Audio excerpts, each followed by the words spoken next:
Perusahaan raksasa ini mencapai puncak kesempurnaan, sebuah ilusi yang dibentuk oleh narasi publik yang megah. Mereka menampilkan wajah kemakmuran tanpa celah, seolah-olah segala sesuatu berjalan sesuai rencana sempurna. Namun, di balik fasad itu terdapat pergeseran psikologis yang halus dan tersembunyi. Kesuksesan yang terlihat adalah hasil dari manipulasi persepsi kolektif yang sangat cermat. Ini bukan sekadar keberhasilan bisnis biasa, melainkan sebuah konstruksi sosial yang dibangun dengan presisi dingin. Mereka berhasil memproyeksikan ketenangan mutlak kepada dunia luar. Realitas internalnya jauh lebih kompleks dan penuh konflik tersembunyi. Puncak kesuksesan ini adalah titik di mana ambisi bertemu dengan realitas yang sangat terkurasi. Perusahaan tersebut mengelola ekspektasi publik dengan keahlian psikologis tingkat tinggi. Mereka menciptakan citra ketidaktersentuhan, sebuah benteng yang tidak dapat ditembus oleh kritik eksternal. Ini melibatkan penekanan pada narasi keberhasilan yang tidak bisa dibantah oleh siapapun. Semuanya diatur untuk memancarkan aura stabilitas dan dominasi tanpa celah. Namun, fondasi dari kesempurnaan ini ternyata rapuh, hanya ditopang oleh lapisan-lapisan ilusi yang sangat tebal. Fakta mengejutkan tentang kesuksesan ini adalah bahwa kemakmuran seringkali berbanding terbalik dengan tingkat ketegangan internal. Di balik gemerlap pencapaian eksternal, ada tekanan psikologis yang luar biasa. Para pemimpin harus mempertahankan topeng kesempurnaan sambil menanggung beban keputusan yang penuh risiko. Tekanan untuk terus mempertahankan citra tanpa celah menciptakan lingkungan yang sangat toksik secara emosional. Hal ini mengarah pada pemisahan antara apa yang ditampilkan dan apa yang benar-benar dirasakan di dalam organisasi. Kesuksesan yang dirayakan publik seringkali menyembunyikan inkonsistensi mendasar dalam sistem. Ada ketegangan antara janji eksternal dan mekanisme internal yang bekerja di balik layar. Perusahaan ini mengandalkan algoritma manipulasi untuk menjaga ilusi pertumbuhan berkelanjutan. Mereka harus terus-menerus menyesuaikan narasi agar sesuai dengan tuntutan pasar yang berubah cepat. Ini adalah permainan psikologis skala besar yang menuntut konsistensi yang mustahil dicapai secara alami. Persepsi tentang kesuksesan ini sangat bergantung pada cara informasi disaring dan dipresentasikan. Narasi yang dipilih adalah alat utama untuk mengarahkan pandangan publik. Mereka menyajikan data terpilih, menghilangkan konteks yang dapat menimbulkan keraguan. Proses penyaringan ini memastikan bahwa hanya versi terbaik dari realitas yang dilihat oleh dunia luar. Ini menciptakan sebuah gelembung persepsi yang sangat kuat di sekitar entitas tersebut. Mencapai puncak kesempurnaan ini membutuhkan pengorbanan dari sisi etika dan kejujuran. Keputusan strategis seringkali diambil berdasarkan kalkulasi psikologis daripada nilai intrinsik yang sesungguhnya. Ada garis tipis antara apa yang tampak menguntungkan dan apa yang benar-benar adil bagi semua pihak.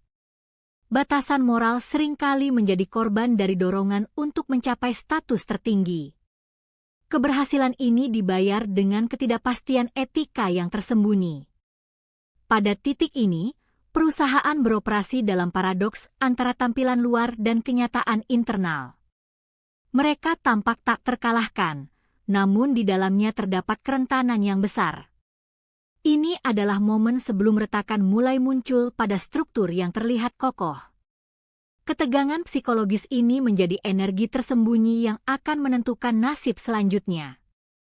Semua perhitungan telah dilakukan, tetapi hasilnya tidak sepenuhnya dapat diprediksi oleh para pengambil keputusan. The foundation of any empire is not built by grand gestures, but by silent, often unnoticed decisions made in the shadows. TC initial success set the trajectory for everything that follows. Early decisions are rarely about immediate profit. They are deeply rooted in a subtle psychological need for validation and control. The seeds of future collapse are sown right here, in the quiet ambition of those at the very beginning. We must examine how these foundational moments reveal the true nature of corporate destiny. These small actions accumulate into massive forces later on. They define the invisible architecture of success and failure. Ambition often masks a deeper vulnerability when it first emerges in a nascent enterprise. The initial drive is not pure innovation. It is a desperate attempt to establish an identity amidst uncertainty. These early decisions are heavily influenced by the psychological need to prove worth to the outside world. Leaders at this stage are wrestling with an internal conflict between vision and immediate survival. They begin to prioritize external perception over internal ethical consistency. This tension creates a fragile structure, one that seems unbreakable on the surface but is secretly riddled with flaws. The very first operational steps establish a psychological framework for the entire organization. How resources are allocated and who is trusted becomes the unspoken law of the emerging company. These initial prototypes often reflect the founder's personal biases more than objective market realities. Trust, or the lack thereof, becomes the most critical currency in these early days. A subtle imbalance in trust can lead to catastrophic misalignment down the line. This dynamic shapes the internal environment before any external competition even matters. Early marketing strategies are often the most revealing indicators of hidden intent. These initial campaigns are not merely about selling a product. They are psychological experiments designed to gauge public response. The focus shifts from offering genuine value to manufacturing desired through carefully crafted narratives. This manipulation of perception establishes an artificial reality for the nascent brand. Understanding this shift reveals how manufactured desires become deeply embedded in consumer behavior. The pursuit of growth demands relentless optimization of these nascent systems. Leaders often make trade-offs between long-term vision and short-term gain in these critical phases. These compromises, made under pressure, become the hidden structural weaknesses of the company. Sacrificing ethical considerations for immediate expansion creates a debt that must eventually be repaid with interest. The pursuit of scale introduces complexity that cannot be easily reversed later on. The very language used internally reflects the hidden hierarchy of power. How employees communicate about their role shapes the company's internal culture profoundly. Subtle choices in communication reveal unspoken loyalties and suppressed dissent among the staff. This linguistic landscape acts as a powerful psychological barrier against honest feedback. Silence often becomes the safest tool for maintaining an illusion of harmony within the walls. Ini baru permulaan. Subscribe untuk melihat konten amazing lainnya. API. The accumulation of these small decisions creates a powerful feedback loop that dictates the future outcome. Positive reinforcement for seemingly flawed strategies solidifies them into unshakable dogma. The initial psychological framework transforms into an entrenched system resistant to external correction.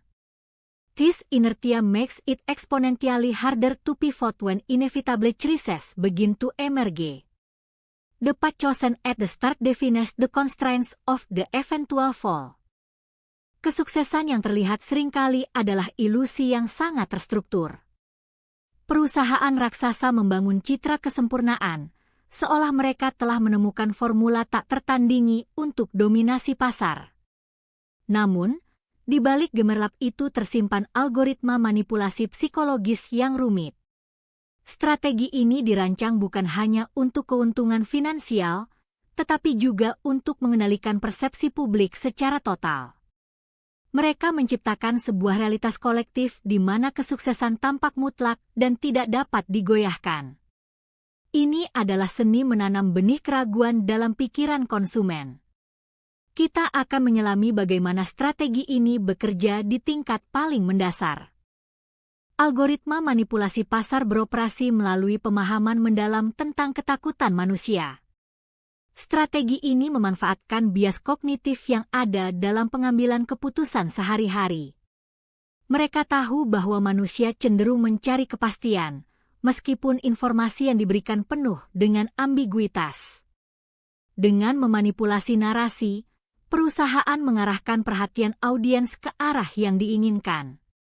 Ini adalah permainan psikologi murni yang diterapkan pada skala korporat yang sangat besar. Keberhasilan mereka bergantung pada kemampuan untuk membuat ketakutan terasa seperti kebutuhan mendesak. Manipulasi pasar melibatkan pembingkaian informasi secara selektif. Hanya fakta-fakta tertentu yang ditampilkan untuk menciptakan narasi dominan. Informasi lain sengaja dihilangkan agar fokus tetap tajam pada narasi yang diinginkan.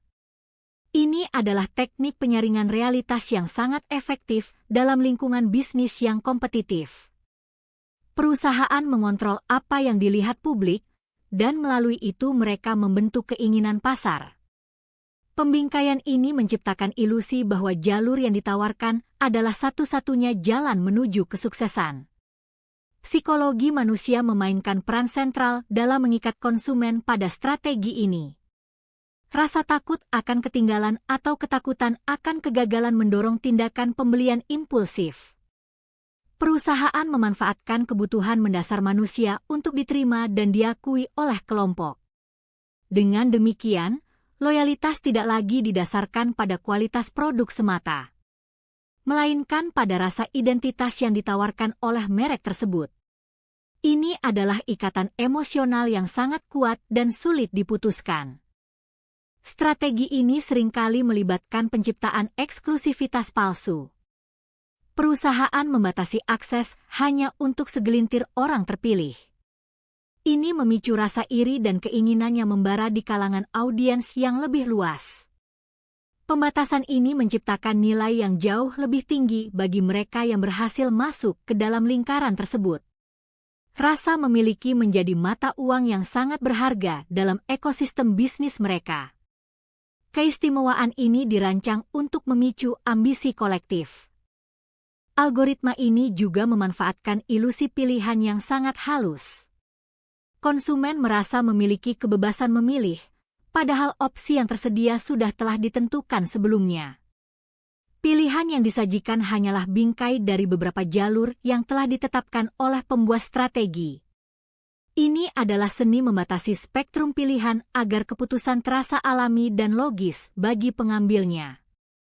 Dengan demikian, pembelian menjadi sebuah ekspresi dari identitas diri mereka.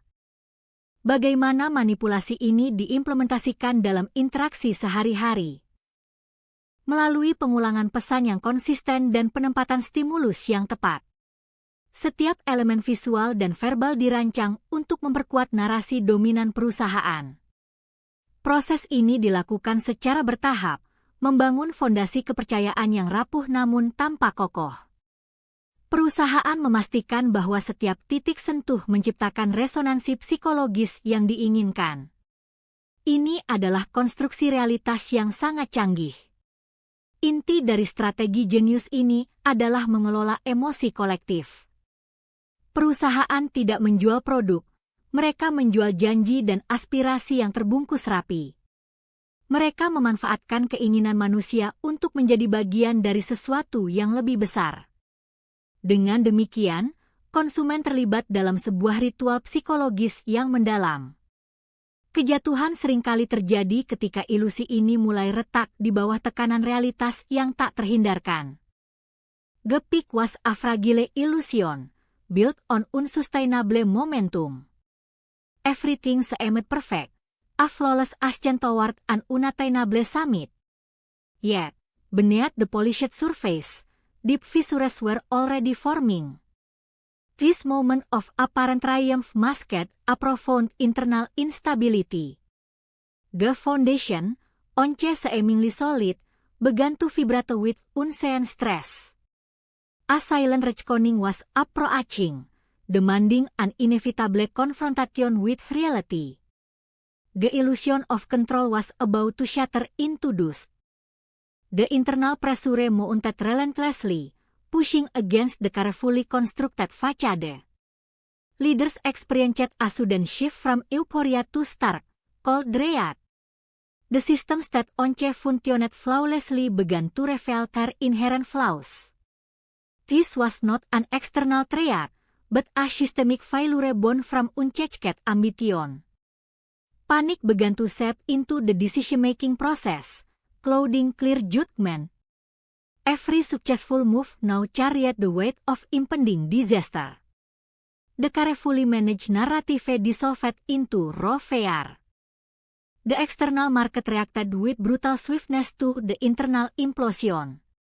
Confidence evaporated like morning mist under a sudden, harsh sun. Investor trust turned instantly into desperate suspicion and panic selling. The carefully crafted narrative of invincibility collapsed in an instant.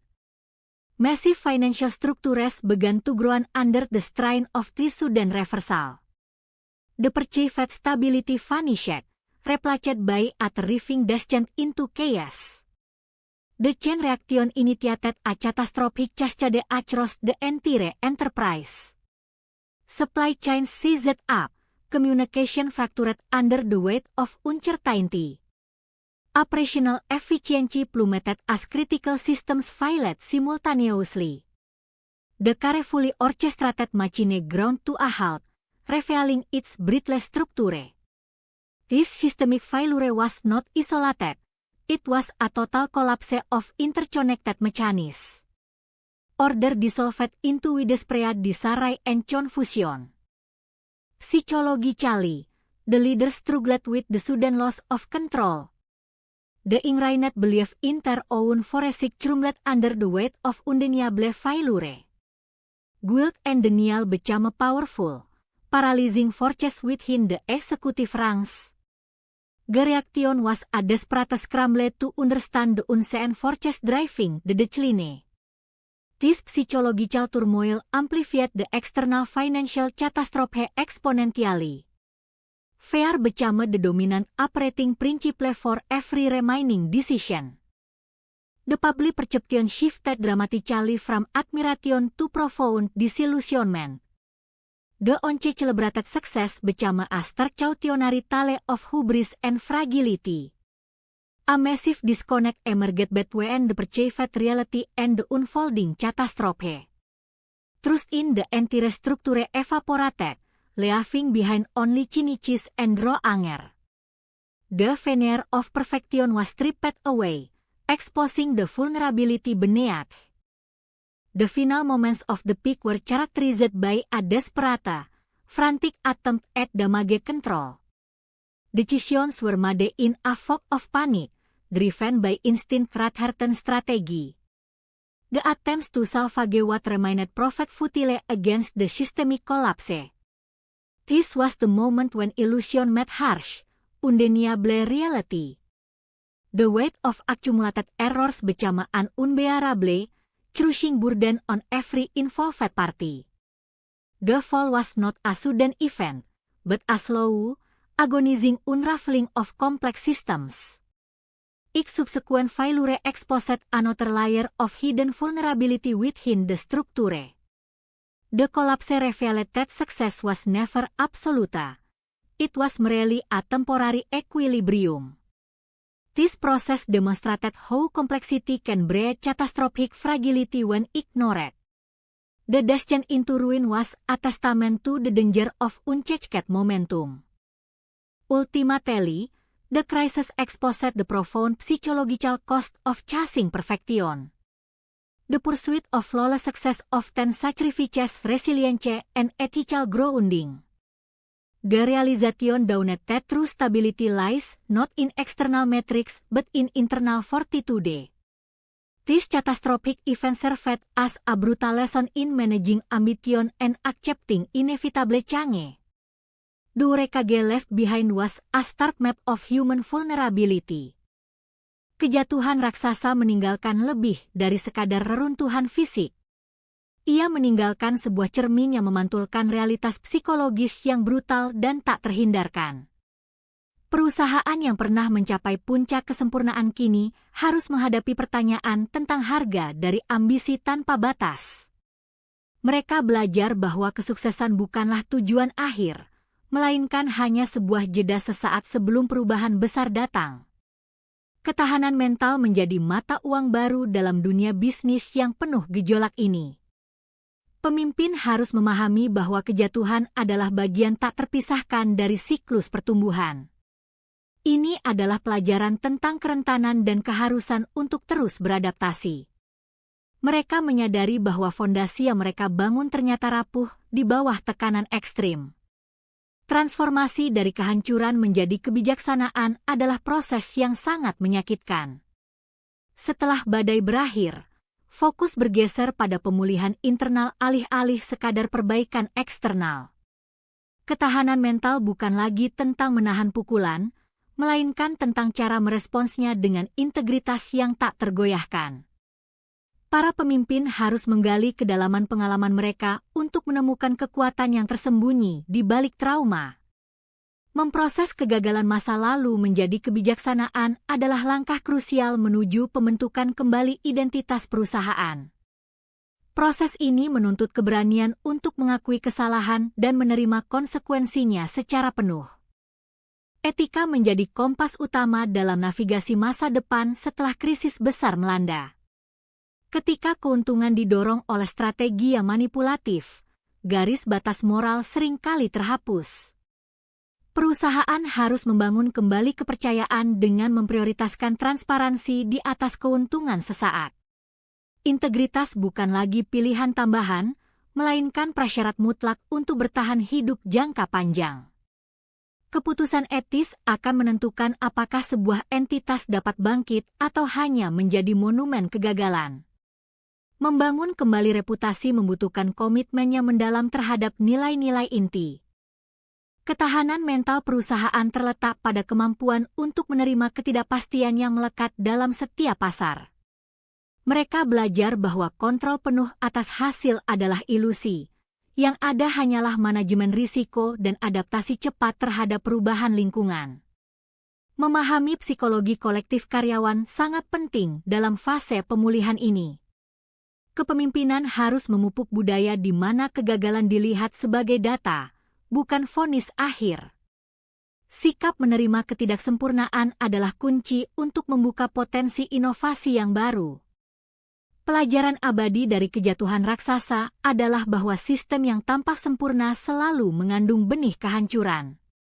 Analisis mendalam menunjukkan adanya titik-titik lemah dalam struktur pengambilan keputusan dan alokasi sumber daya. Memahami dinamika psikologi manusia memungkinkan prediksi potensi keruntuhan sebelum itu terjadi. Kebijaksanaan sejati muncul dari pengakuan terhadap kompleksitas interaksi antara strategi dan emosi manusia. Ini mengajarkan bahwa kesempurnaan adalah ilusi yang diciptakan oleh ambisi buta. Ketahanan sejati datang dari kemampuan untuk memimpin melalui kekacauan. Ini melibatkan pembongkaran struktur lama dan membangun kembali dengan prinsip yang lebih kuat. Perusahaan harus berani melepaskan apa yang tidak lagi melayani tujuan jangka panjang mereka. Proses ini menuntut kejujuran radikal terhadap diri sendiri dan terhadap pihak berkepentingan. Hanya dengan merangkul ketidakpastian, entitas bisnis dapat menemukan bentuk baru yang lebih tangguh dan relevan. Kebijaksanaan akhir adalah menerima bahwa evolusi seringkali terjadi di tengah kehancuran.